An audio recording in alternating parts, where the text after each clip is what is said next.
CEO menghabiskan 10 juta untuk membeli seorang wanita gila dari rumah sakit jiwa sebagai istri. Tak disangka begitu bertemu, menggores telapak tangannya dengan pisau. Karena darah gadis gila bisa menyembuhkan berbagai penyakit. Sementara CEO yang menderita penyakit fatal, didiagnosis tidak memiliki banyak waktu. Membutuhkan darah gadis tersebut dengan mendesak untuk memperpanjang hidupnya. Sayangnya, pikiran gadis itu seperti anak kecil, hanya bisa meredakan gejala sementara, tidak bisa mencapai penyembuhan yang sebenarnya. CEO pun harus membawa gadis itu pulang sebagai obat hidup, berharap bisa merawatnya dengan baik, berharap agar gadis itu bisa pulih dengan cepat, sehingga penyakitnya sendiri bisa disembuhkan. Pada saat itu juga, CEO teringat akan nasihat dokter. Tingkat mental obat hidup terbagi menjadi 3. Orang dengan tingkat keparahan 1 dapat hidup secara normal. Level 2 mengerti perasaan, bisa menangis dan tertawa. Level 3 adalah ketika obat hidup dengan sukarela, berhubungan dekat dengan orang yang dicintai. Maka untuk membuat gadis itu bisa menyembuhkan dirinya sendiri, CEO setiap hari bersama dengannya membangun hubungan. Tidak hanya mengajari gadis itu melukis, juga merawat makanan dan kehidupannya dengan penuh perhatian, bahkan tidur bersama dengannya. Namun CEO tidak pernah menyangka, gadis itu sebenarnya adalah orang normal, dan alasan dia tinggal di rumah sakit jiwa, karena gadis itu sebenarnya putri keluarga kaya Su. Namun ayahnya 3 tahun lalu memaksa dia untuk melindungi adiknya, dengan kejam mengirim gadis itu ke laboratorium untuk penelitian. Untuk bertahan hidup, dia harus Xiao Mei berpura-pura gila dan bodoh di rumah sakit jiwa selama 3 tahun penuh, hingga ditemukan oleh CEO. Barulah dibawa kembali ke keluarga Lu. Ini memberinya identitas baru. Ingatlah mulai hari ini, kamu adalah milikku, Lucian. Namun di dalam hati CEO seringkali melayang dalam mimpi buruk. Itu adalah kakak perempuan yang dulu, untuk melindunginya, membantai seluruh keluarga dalam semalam. Karena hanya dengan cara ini, tidak ada yang membuli adikku. Kakak perempuan sadar akan dosa yang dalam. Untuk menebus dosa, dia langsung bunuh diri. Sang direktur yang menyaksikan semua itu, akhirnya memiliki trauma psikologis. Dan ketika dia berhadapan dengan gadis itu, dia seringkali teringat kakak perempuannya sendiri. Hanya karena penampilan mereka sangat mirip, maka melihat gadis itu, dia selalu merasa akrab. Ketika keduanya tiba di restoran, dianggap oleh direktur sebagai gadis bodoh itu sangat tidak puas. Maka dia memutuskan untuk menjijikkan lawan.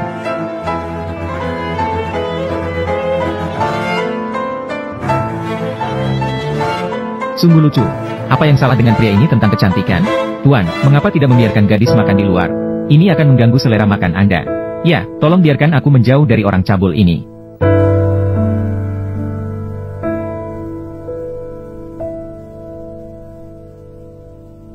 Jangan ajari dia seperti itu. Bagaimana cara memulihkan pikiran? Tolong obati saya. Bisakah ini dilepas? Kunci elektronik ini adalah identitas kampung miskin. Tidak bisa dibuka tanpa alat khusus. Namun alat ini semuanya disita oleh istana presiden. Tapi ini terlalu mencolok. Ubahlah untuk saya. Ya. Gadis yang mendengar ini langsung bersuka cita. Tanpa belenggu kunci elektronik, dia bisa pergi dengan terang-terangan. Saatnya untuk melihat diri sendiri. Orang tua yang jahat yang tidak terlihat selama 3 tahun. Kemudian gadis itu mendengar dari pembantu, CEO akan menghadiri acara malam ini. Sebuah pesta penting. Dia tidak akan kembali dalam waktu dekat. Ini adalah berita besar yang luar biasa. Dia pun diam-diam naik taksi, kembali ke rumahnya dulu. Namun ketika gadis itu tiba di pintu, dia teringat pada 3 tahun yang lalu. Kenangan saat dia ditinggalkan dengan kejam oleh ayahnya. Ayah, aku mohon padamu, jangan jual aku ke laboratorium. Aku mohon padamu. Susu, kamu adalah anggota keluarga Su, yang diadopsi untuk melindungi Xiao Ning. Ini pangkalan.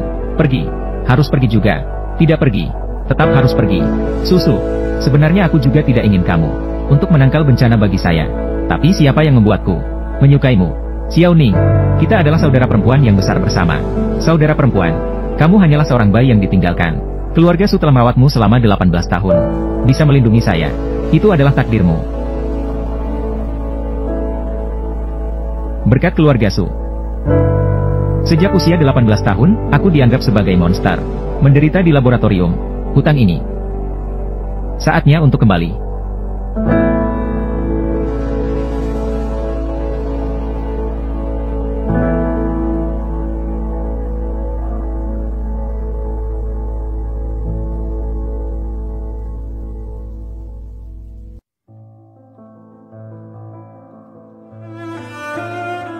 Keluarga Su benar-benar membenciku. Mereka bahkan mengubah kamarku menjadi kandang anjing.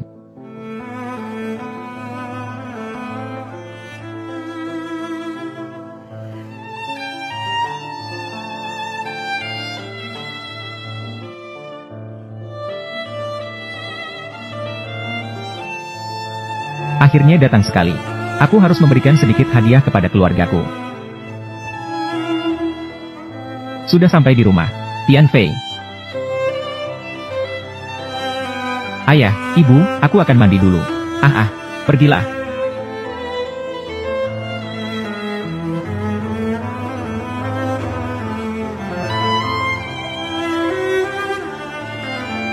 Ada apa, ayah, ibu? Lihatlah.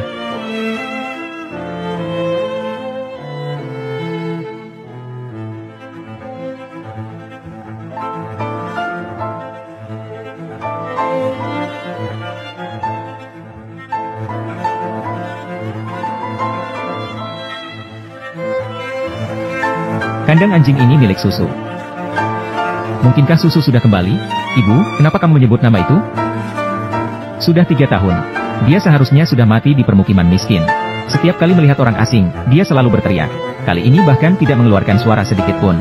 Pasti Xiao Su sudah kembali. Pasti dia yang kembali. Kembali lagi, lalu bagaimana? Hidup itu sia-sia. Mati pun tetap tak berguna. Kita masih takut padanya kan? Ayah, kalau begitu, mari kita cari seorang ahli. Baiklah, aku akan segera mencari seorang ahli.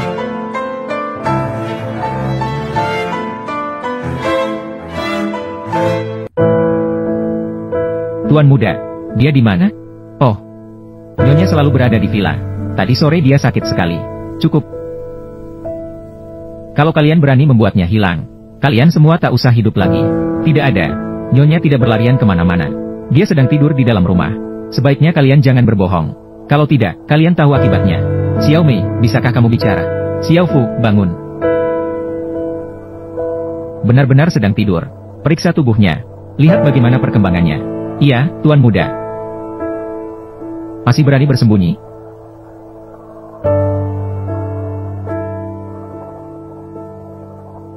Kamu, bocah kecil. Siapa yang tidak mendengarkan saya akan dihukum. Berikan termometer itu padaku. Jangan biarkan dokter memeriksaku. Bagaimana ini? Sudahlah, aku sudah memutuskan. Apa yang sedang kamu lakukan? Kamu orang yang tidak punya pikiran. Kamu belajar semua ini dari mana? Pak Lu, Nona beberapa hari ini terlalu banyak menonton TV. Mungkin belajar meniru. Oh, pemulihan mental si kecil cukup baik.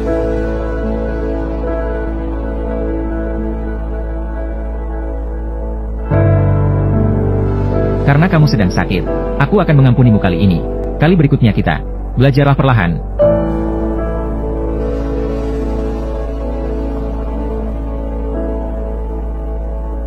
Orang gila ini akhirnya pergi. Pak Lu, informasi wanita yang kamu minta untuk saya cari. Aku sudah mendapatkan petunjuk. Dia bukan wanita jalanan. Ya, benar. Aku butuh sedikit usaha untuk menemukannya. Ternyata dulu itu adalah Suyiran. Tiba-tiba dia dikirim ke permukiman miskin. Suyiran. Berita terbaru dari keluarga Su juga sangat ramai. Menurut laporan terkait, ini adalah MacBook Pro 0P45. Ini sangat berbahaya. Katanya, ini sangat jahat. Bisa menjatuhkan jiwa ke 18 lapisan neraka. Tidak akan terlahir kembali. Keluarga Su ingin mengalahkan hantu itu. Menghancurkan jiwa. Aku sudah menghubungi beberapa media. Seorang wartawan berkata, tuannya menyebutkan sebuah nama. Apa panggilannya? Susu. Su.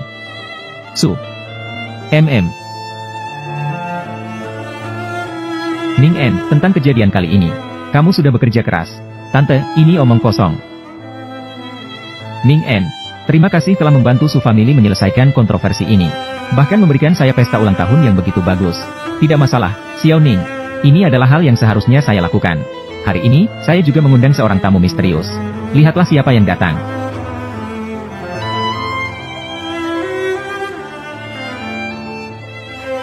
Bagaimana dia masih hidup, Ma? Xiao Su, tidak terduga kamu benar-benar datang. Kamu dan Xiao Ning adalah teman baikku. Bisakah saya tidak datang? 3 tahun yang lalu, kamu tiba-tiba menghilang. Pihak sekolah mengatakan, informasi kamu tidak bisa diungkapkan karena alasan keluarga. Saya telah mencarimu begitu lama.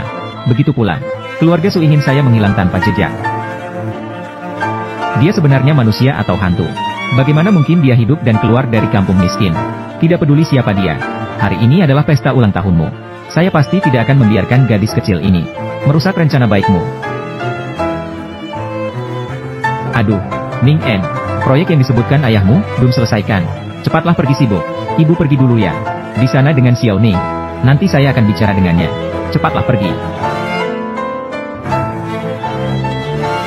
Gemuk. Xiao Su. Wanita ini mungkin salah mengenal. Saya bukan Xiao Su.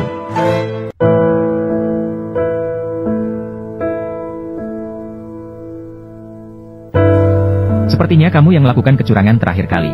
Kamu sendiri yang mencari masalah. Semua yang hilang selama bertahun-tahun ini. Aku akan mendapatkannya kembali berkali-kali lipat. Mengapa saya tidak pernah melihat gadis cantik ini?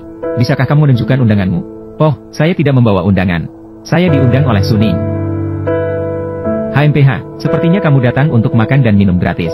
Ayo, ikut saya cari Suning. Suning, ini temanmu siapa? Nona ini. Sepertinya kita tidak saling kenal. Laulu, dia bukan orang bodoh. Anda, saya sudah tahu dari dulu. Tunggu sampai kamu sadar.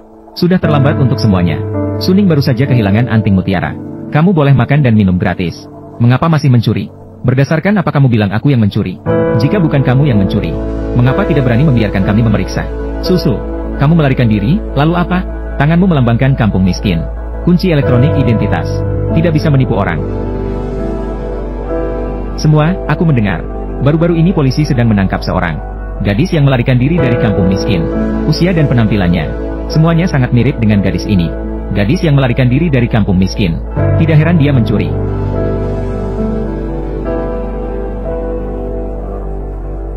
Ini tidak mungkin. Bagaimana bisa begitu? Di mana kunci elektronik kampung miskin? Ah, bagaimana dia bisa memukul orang? Xiao Mei, kamu bisa bicara. Kamu berani memukulku? Apakah harus memilih hari baik untuk memukulmu? Terlalu berlebihan. Barang dari mana ini datang? Tangkap dia. Laulu, kalau begitu, aku akan turun. Tidak perlu. Aku ingin melihat barang kecil ini. Bagaimana dia akan menyelesaikan ini sendiri? Masih berani memukul orang di kursi suci. Bawa dia turun. Kamu percaya atau tidak? Hari ini kamu menyentuhku. Elektronik hedian dari keluarga Anda akan menghilang dari negara Daxia. HMPH, berani sekali. Tentu saja saya bukanlah apa-apa. Tapi latar belakang keluarga kami mungkin lebih kuat dari kalian berdua. Tidak bisa diatasi. LZNG. Dia mungkin ingin mengangkat nama Anda keluar dan menunjukkan kekuasaan. Anak kecil sombong. Mengira cukup dengan membawa saya keluar. Itu saja. Dia adalah obat saya. Turun dan berikan kesaksian saat tepat untuknya. Ya. HMPH. Apa latar belakangmu? Nama keluarga saya adalah MA. Kamu bilang kamu keturunan keluarga MA. Nanan, pergi cari Meneer. Biarkan dia mengenali. Apakah keluarga MA benar-benar ada? Seorang gadis seperti ini. Tingkat Meneer mungkin tidak cukup. Pergi mencari tahta suci. Untuk bicara. LZNG. Apakah dia benar-benar keturunan keluarga MA? Generasi ini dari keluarga MA tidak memiliki anak perempuan.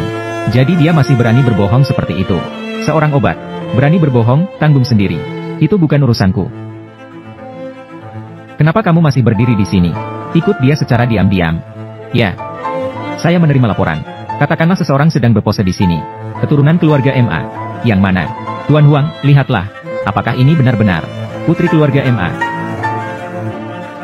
Kamu bercanda apa? Keturunan keluarga MA selalu biasanya tinggal di selatan. Bagaimana bisa ke ibu kota? Kamu berpura-pura menjadi keturunan keluarga MA. Apakah kamu tidak takut mati? Tuan Huang, lebih baik kamu menelepon MA orang, agar tidak ada masalah kemudian. Apakah kamu ingin mengorbankan masa depanmu karena ini? Masa depan saya. Belum giliranmu. Siapa yang ingin menelepon saya?